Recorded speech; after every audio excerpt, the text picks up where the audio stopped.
Guys, current affair की series में मैं आगे लेके आ गई हूँ। और हम लोग पिछले क्लास में इसरो के मिशन देखे थे। अभी हम लोग गगनयान मिशन के बारे में देखेंगे। तो इसकी घोषणा जो है ना, गगनयान मिशन की 15 अगस्त 2018 को हुई थी और प्रधानमंत्री नरेंद्र मोदी जी ने इनका घोषणा किए थे। इसके कुल 3 चरण होंगे और इसका उद्देश्य क्या होगा? भारत के इस अंतरिक्ष मिशन का उद्देश्य मानव को अंतरिक्ष में ले जाने और उसके सुरक्षित वापसी के अनुकूल तकनीकी का विकास करना है। भारत का ये प्रथम मतलब ले जाना है और उसके बाद में थोड़ा सा घुमा उमा के वापस ला लेना है। भारत का प्रथम मानव अंतरिक्ष उड़ान मिशन है, जिसके अंतर्गत भारत के 4 अंतरिक्ष यात्री को 400 किलोमीटर की ऊंचाई पर स्थित पृथ्वी की निम्न कक्षा लो ऑर्बिट में भेजा जाएगा। इसके पश्चात उन्हें सुरक्षित पृथ्वी में वापस लाने का प्रयास किया जाएगा। इस मिशन के अंतर्गत कुल 3 उड़ानें पृथ्वी के निम्न कक्षा में भेजी जाएंगी, जिनमें 2 मानव रहित उड़ान होगा, मतलब जिसमें 2 अगर जाएगा उसमें इंसान नहीं रहेगा, ठीक है। फेलियर हो गया तो उस चीज़ का दिक्कत है। और नेक्स्ट 2 उड़ान जो रहेगा ना, उसमें मानव जाएगा, ठीक है। और अंतिम मानव सहित होगा, मतलब 3 है तो लास्ट वाले में मानव सहित मानव जाएगा, ठीक है, इस तरीके से। तो देखो, गगनयान 1 ना मानव रहित मिशन होगा। भारत के तकनीकी क्षेत्र में वृद्धि और वैज्ञानिक शोध और विकास में ये योगदान देना, ये इसका लक्ष्य है, ठीक है। मानव रहित होगा, मतलब मानव नहीं जाएगा। गगनयान 2 में जो होगा ना, ये भी मानव रहित होगा। इसमें भी कोई दूसरा ही और या फिर कोई रोबोट जा सकता है। तकनीकी प्रदर्शन व अंतरिक्ष यात्री की सुरक्षा को निर्धारित करने के लिए बस इन लोग की अगर टेक्निकल प्रॉब्लम तो नहीं हो जाएगा, जैसे 2 बार चेक कर लिया जाएगा कि कोई प्रॉब्लम तो नहीं होगा, तो अश्योर हो जाएंगे। उसके बाद में फिर तीसरे बार मानव को भेजा जा सकता है। और गगनयान 3 क्या होगा? मानव युक्त चालक वाहन दल जाएगा। इसरो की मानव युक्त सफल उड़ान को पूर्ण कर भारत की सफल उच्च प्रौद्योगिकियों को सुनिश्चित करना, ठीक है। तो इस तरीके से तीसरे बार में मानव भी जाएगा। गगनयान मिशन अंतरिक्ष यात्री, मतलब अंतरिक्ष यात्री कौन कौन होंगे? तो 27 फरवरी 2024 प्रधानमंत्री नरेंद्र मोदी द्वारा विक्रम साराभाई अंतरिक्ष केंद्र VSSC तिरुवनंतपुरम से भारत के गगनयान मिशन के प्रशिक्षण हेतु नामित 4 अंतरिक्ष यात्रियों को विंग सेरेमनी के तहत विश्व के समक्ष प्रस्तुत किया गया है, ठीक है। विंग सेरेमनी के तहत विश्व के समक्ष प्रस्तुत किया गया है। यह चारों अंतरिक्ष यात्री भारतीय वायुसेना से संबद्ध हैं, ठीक है। भारतीय वायुसेना से संबद्ध है। अगर अच्छा ये पर्सन है कौन, ये इंपॉर्टेंट हो जाता है कि ये कौन कौन है। तो शुभांशु शुक्ला है, विंग कमांडर शुभांशु शुक्ला। और दूसरे हैं प्रशांत बालकृष्णन नायर, ग्रुप कैप्टन है प्रशांत बालकृष्णन नायर। तीसरे हैं अजीत कृष्णन और चौथे हैं अंगद प्रताप, ठीक है। चौथे हैं अंगद प्रताप, तीसरे अजीत कृष्णन और प्रशांत बालकृष्णन नायर और शुभांशु शुक्ला, ठीक है। यहाँ पे इनका फोटो भी दिया हुआ है, ठीक है। शुभांशु शुक्ला, अजीत कृष्णन, प्रशांत बालकृष्णन नायर ग्रुप कैप्टन और ग्रुप कैप्टन अंगद प्रताप, ठीक है। इस तरीके से होगा। चलो अब नेक्स्ट है ISRO Gaganyaan project CE-20 cryogenic engine, है ना। इसरो का गगनयान प्रोजेक्ट के तहत इंजन का परीक्षण ना दिसंबर 2024 में किया है, इंजन का परीक्षण। और भारत की महत्वाकांक्षी गगनयान मिशन हेतु इसरो द्वारा CE-20 क्रायोजेनिक इंजन का प्रयोग किया जाएगा, ठीक है। क्रायोजेनिक इंजन का प्रयोग किया जाएगा। क्या नाम रहेगा? CE-20 क्रायोजेनिक इंजन 20 का प्रयोग किया जाएगा। CE-20 मतलब क्रायोजेनिक इंजन 20, क्रायोजेनिक इंजन का विकास द्रव प्रणोदन केंद्र LPSC महेंद्रगिरी तमिलनाडु द्वारा स्वदेशी रूप से किया गया, ठीक है। मतलब कि जो क्रायोजेनिक जो इंजन बनाया गया है ना, द्रव प्रणोदन केंद्र, वो स्वदेशी है, हमने बाहर से नहीं मंगा रहे हैं। और क्रायोजेनिक्स का मतलब पता होता है आपको, निम्न तापिकी होता है। निम्न ताप में हम कोई को वो करके उसको फ्यूल बनाते हैं। इस क्रायोजेनिक इंजन का उपयोग लॉन्च व्हीकल मार्क 3 LVM 3 प्रक्षेपण यान में किया जाएगा। यह इंजन इसरो के मानव युक्त अंतरिक्ष मिशन में प्रयोग किया जाएगा, ठीक है। क्रायोजेनिक इंजन 20 का प्रयोग किया जाएगा। और ये कहाँ बनाया गया है? LPSC महेंद्रगिरी तमिलनाडु में बनाया गया है स्वदेशी रूप से। और इस क्रायोजेनिक इंजन का उपयोग लॉन्च व्हीकल मार्क 3 LVM 3 प्रक्षेपण यान में किया जाएगा, ठीक है। तो इस तरीके से होगा क्रायोजेनिक 20। नेक्स्ट है भारतीय अंतरिक्ष केंद्र प्रथम इकाई BAS-1 भारतीय स्पेस स्टेशन 1 यूनिट 18 सितंबर 2024 केंद्रीय मंत्रिमंडल द्वारा भारतीय अंतरिक्ष केंद्र की प्रथम इकाई को स्वीकृति प्रदान की गई है, ठीक है। भारतीय अंतरिक्ष केंद्र की प्रथम इकाई को स्वीकृति प्रदान की गई है। 8 मिशनों की सहायता से दिसंबर 2028 तक भारतीय अंतरिक्ष केंद्र BSS-1 प्रथम इकाई की शुरुआत करेंगे। ठीक है, मतलब कि जैसे दूसरे के ये स्पेस स्टेशन है 1 यूनिट स्पेस स्टेशन कंस्ट्रक्ट किया जा रहा है भारत का। ठीक है, और 2024 में स्वीकृति इसको मिल चुकी है प्रथम इकाई की, और दिसंबर 2028 तक भारतीय अंतरिक्ष केंद्र BSS-1 प्रथम इकाई की शुरुआत करेंगे, ऐसा इन्होंने बोला है।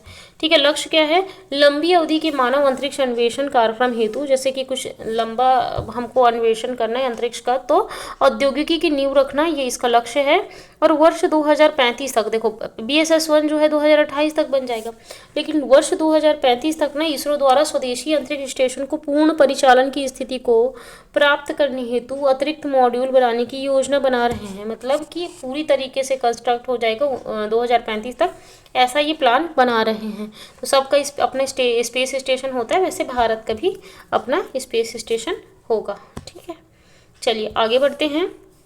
Axiom 4 mission to ISS ISRO व नासा का संयुक्त मिशन है। ठीक है, एक्सियोम 4 मिशन टू ISS। उद्देश्य क्या है?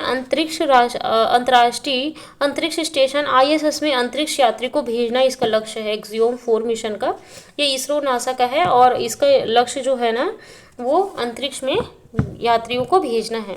ठीक है, भारत अमेरिका अंतरिक्ष सहयोग के तहत दोनों देश की अंतरिक्ष एजेंसी द्वारा यह संयुक्त मिशन संचालित किया जाएगा।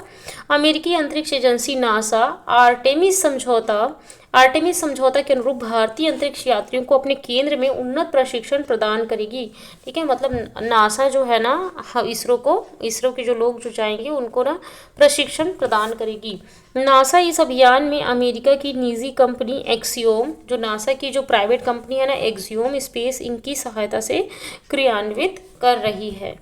ठीक है, एक्सियोम 4 चयनित भारतीय अंतरिक्ष यात्री। इस मिशन हेतु भारत के गगनयान यात्री दल से 2 व्यक्तियों का चयन हुआ, मतलब जो वो लेंगे ट्रेनिंग लेंगे अमेरिका में जाके, है ना। एक्सियोम नाम की कंपनी से जो ट्रेनिंग लेंगे वो कौन है? शुभांशु शुक्ला मुख्य अंतरिक्ष यात्री, और उसके बाद में ग्रुप कैप्टन प्रशांत बालकृष्णन।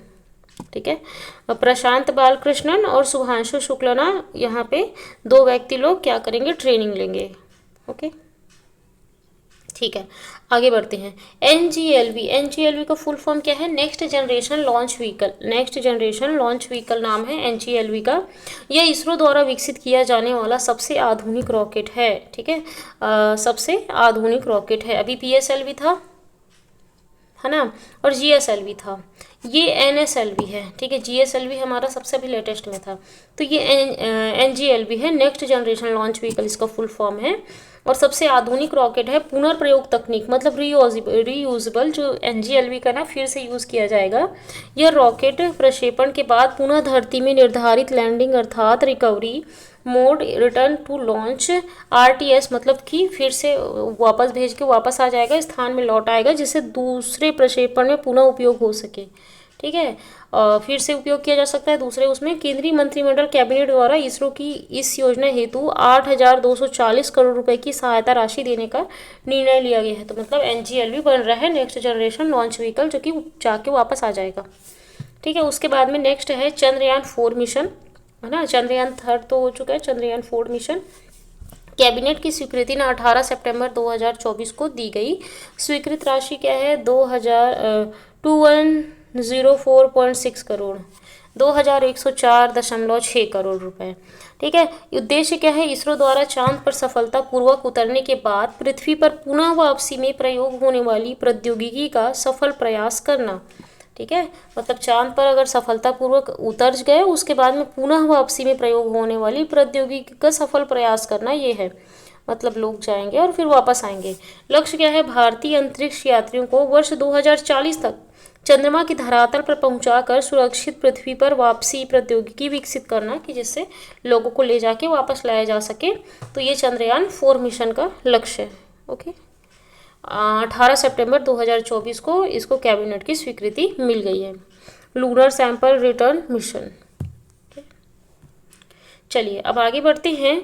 चंद्रयान थर्ड, ठीक है, 23 अगस्त 2023 में भारतीय चंद्रयान थर्ड द्वारा सफल सॉफ्ट लैंडिंग के स्थल जो जहाँ पे सॉफ्ट लैंडिंग किया गया है ना, चंद्रयान थर्ड, उसको शिव शक्ति पॉइंट कहा गया है। क्या कहा गया है? शिव शक्ति पॉइंट कहा गया है, को अंतरिक्ष खगोलीय संघ IAU द्वारा स्वीकृति प्रदान की गई है। प्रधानमंत्री नरेंद्र मोदी द्वारा संबोधित नाम को आधिकारिक अनुमति मिलने के पश्चात भारत ने चंद्रयान 3 मिशन के संबद्ध अन्य घोषणाएं की है। चंद्रयान 2 मिशन की लैंडिंग विफलता, मतलब जो चंद्रयान सेकंड जो था, जो विफल हो गया था जहाँ पे, उसको तिरंगा बिंदु कहा गया। क्या बोला गया? तिरंगा बिंदु कहा गया है। और जिस सॉफ्ट लैंडिंग जहाँ पे की है चंद्रयान थर्ड ने, ठीक है, उसको शिव शक्ति पॉइंट कहा गया है। और जिस बार चंद्रयान 2 में जो विफल हुए उसको तिरंगा बिंदु कहा गया है। चंद्रयान 3 मिशन विक्रम लैंडर द्वारा सफल लैंडिंग के दिन अंतर्राष्ट्रीय अंतरिक्ष दिवस 23 अगस्त को मनाया जाएगा। 23 अगस्त के दिन जो है विक्रम लैंडर जो है वो चंद्रमा के सतह पर उतरा, इसलिए 23 अगस्त को राष्ट्रीय अंतरिक्ष दिवस मनाने की घोषणा की गई है। देखो अब चंद्रयान थर्ड जो प्रक्षेपण था ना, वो प्रक्षेपण किया गया था, मतलब यहाँ से निकला था 14 जुलाई को, ठीक है। और कहाँ से? सतीश धवन अंतरिक्ष केंद्र से निकला था। GSLV MK थर्ड या फिर LVM मार्क थर्ड से ये प्रक्षेपण यंत्र था, ठीक है। LVM third, GSLV MK third. सतह पर उतारा गया विक्रम लैंडर ही जो था, जो कि पिछले बार नहीं उतर पाया था। और ना लैंडिंग कब किया? 14 जुलाई को तो निकला था, लेकिन 23 अगस्त को वहाँ पे वो लैंड किया है शाम 6:04 पे। चंद्रमा की सतह ना दक्षिणी ध्रुव पर 70 डिग्री अक्षांश पे ये उतरा था, ठीक है। तो इस तरीके से हुआ था और 23 अगस्त को नेशनल स्पेस डे मनाने की घोषणा की गई है। विश्व का प्रथम मिशन जिसने चंद्रमा के दक्षिणी ध्रुव साउथ पोल पर पहुंचकर शोध प्रारंभ किया है। भारत से पूर्व अब तक विश्व का कोई भी देश अपने उपकरणों को दक्षिणी ध्रुव में लैंड कराने में सफल नहीं हो सका। चंद्रमा पर सफल अंतरिक्ष अभियान को पूर्ण कर भारत विश्व का चौथा देश बन गया है। पहला देखो, अंतरिक्ष अभियान को पूर्ण कर भारत विश्व का चौथा देश बन चुका है। तो अमेरिका पहले नंबर पे था, फिर रूस, फिर चीन, ठीक है। यह चंद्रयान 2 का अनिवर्ती फॉलोअप मिशन है,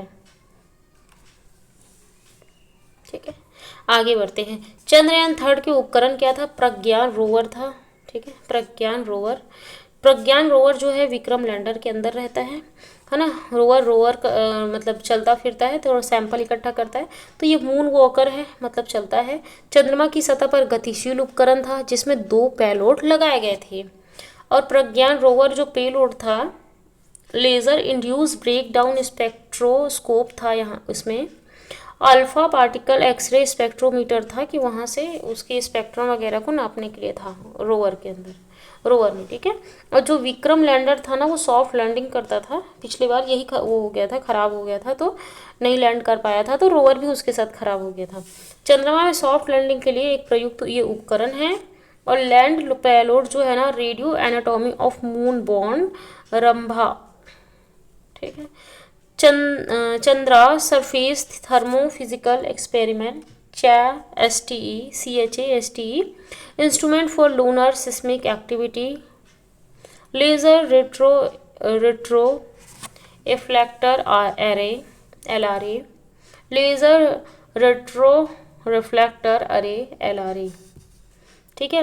प्रोपल्शन मॉड्यूल पेलोड जो था ना, spectro polarimetry of habitable planet earth shape. तो इस तरीके से हुआ।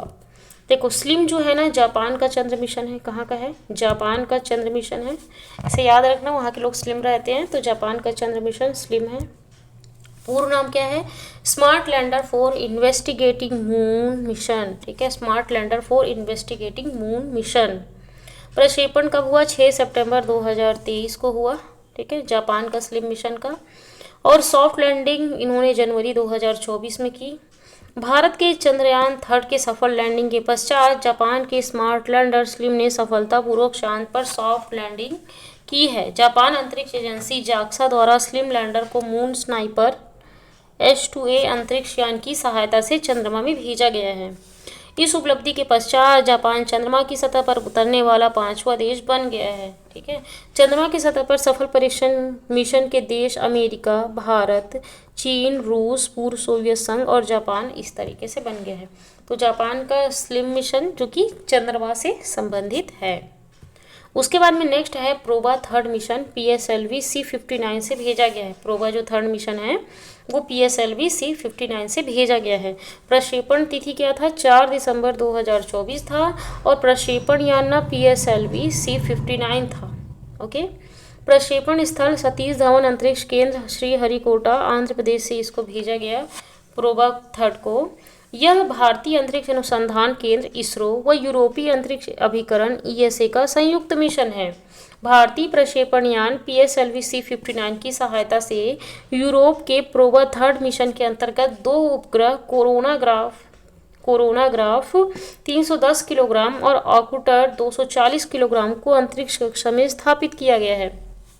ठीक है, तो PSLV C-59 के सहायता से यूरोप के जो प्रोबा थर्ड मिशन के अंतर्गत ना 2 उपग्रह को कोरोनाग्राफ 310 किलोग्राम और ऑर्बिटर 240 किलोग्राम को अंतरिक्ष कक्षा में स्थापित किया गया है। प्रोबा थर्ड मिशन के यह उपग्रह सूर्य की बाहरी वातावरण का अध्ययन करेंगे। ठीक है, सूर्य की बाहरी वातावरण का क्या करेंगे, अध्ययन करेंगे पूरा PROBA third mission. PROBA third mission के कोरोनाग्राफ उपग्रह 150 मीटर की दूरी पर रहकर सूर्य की बाहरी वातावरण अर्थात कोरोना मंडल का अध्ययन करेगा। ठीक है, इस दौरान ऑर्बिटर उपग्रह अपनी छाया से सूर्य और सौर डिस्क को कवर करेगा। इस मिशन में भारत के आदित्य L1 मिशन को सहायता मिलेगी, क्योंकि भारत का आदित्य L1 मिशन भी सूर्य के अध्ययन के लिए ही गया है, क्योंकि प्रोबा थर्ड मिशन की सहायता से सूर्य ग्रहण जैसी स्थिति बनाने में सक्षम है। ठीक है, मतलब सूर्य ग्रहण जैसी स्थिति बना सकता है प्रोबा थर्ड, है ना, तो आदित्य L1 को सहायता मिलेगी। इससे भारत के सूर्य अध्ययन के लिए भेजे गए आदित्य L1 को सूर्य के बाह्य वातावरण के अध्ययन में सहायता मिलेगी। ठीक है, तो PROBA third mission PSLV C-59 से गया है, आंध्र प्रदेश से गया है, सतीश धवन अंतरिक्ष केंद्र से, और ये इसरो व यूरोपीय अंतरिक्ष एजेंसी ESA का संयुक्त मिशन है। नेक्स्ट है PSLV C-59 भारत के प्रक्षेपण यान रॉकेट ध्रुवी उपग्रहण प्रक्षेपण PSLV की यह 61 सफल उड़ान है, PSLV C-59 की प्रोबा थर्ड मिशन। तो इस तरीके से आज का करंट अफेयर नहीं, थैंक यू, बाय बाय।